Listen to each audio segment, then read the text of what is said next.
सभ्यता की शुरुआत से ही मनुष्य घरों में रह रहा है। लोग अपनी पसंद और सामर्थ्य के अनुसार अलग अलग घर बनाते हैं।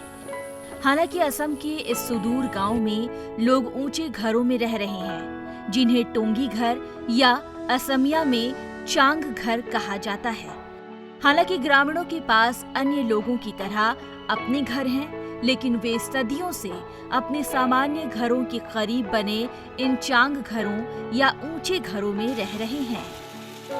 गोलाघाट और असम के कार्बी आंगलोंग जिले की सीमा पर स्थित बरमहारी पाथर गांव के लोगों के लिए हालांकि चांग घर में रहने के अलावा कोई विकल्प नहीं है।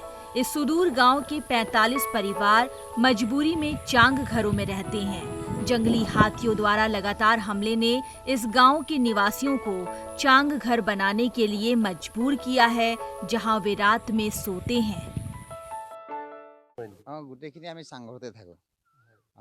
हम सभी चांग घर में रहते हैं। यहाँ बिजली नहीं है, हाथियों के लगातार हमले होते रहते हैं और इसलिए हम चांग घर बनाते हैं और जमीन से ऊपर रहते हैं। ऊंचाई आमतौर पर 25 फीट से ऊपर होती है ताकि जंगली हाथी नुकसान न पहुंचा सके। हम नीचे जमीन में खाना बनाते हैं, लेकिन सोने के लिए ऊपर चढ़ना पड़ता है। हम सदियों से ऐसे ही जी रहे हैं।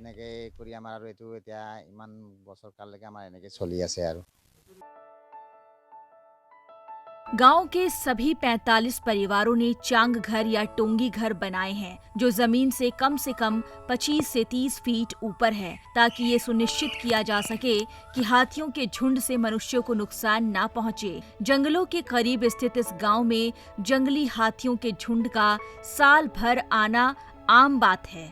गांव के लोग शाम ढलने के बाद चांग घरों पर चढ़ जाते हैं और सुबह होने तक वहीं रहते हैं।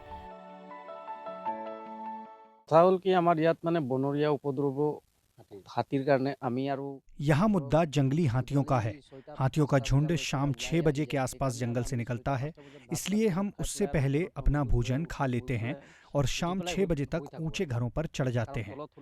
घरों में जमीन पर सोना मुश्किल है, क्योंकि हमें पता नहीं हाथी कब हमला करेंगे। इसीलिए हम लोग टोंगी घर पर चढ़कर सो जाते हैं। मेरे परिवार में मेरी पत्नी और बेटी है। हम हमेशा यहाँ साल भर टोंगी घर में सोते हैं। यहाँ साल भर हाथियों के हमले होते हैं। कभी कभी हमारा मन करता है कि हम घरों में जमीन पर सोएं, लेकिन यह बहुत जोखिम भरा है। इसलिए हमारे पास इन ऊंचे घरों में सोने के अलावा और कोई विकल्प नहीं।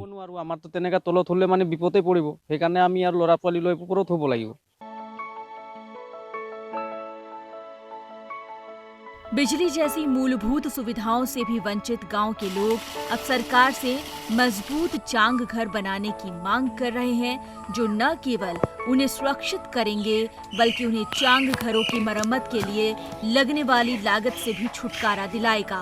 अभी इस सवाल का जवाब मुश्किल है कि बरमहारी पाथर गांव के लोगों की समस्याएं कभी खत्म होती है या नहीं। जवाब मिलने तक इंतजार करना होगा।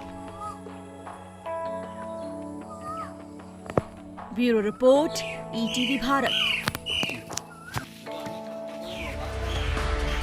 2400 घंटे लगातार खबरें देखने के लिए डाउनलोड करें ईटीवी भारत ऐप।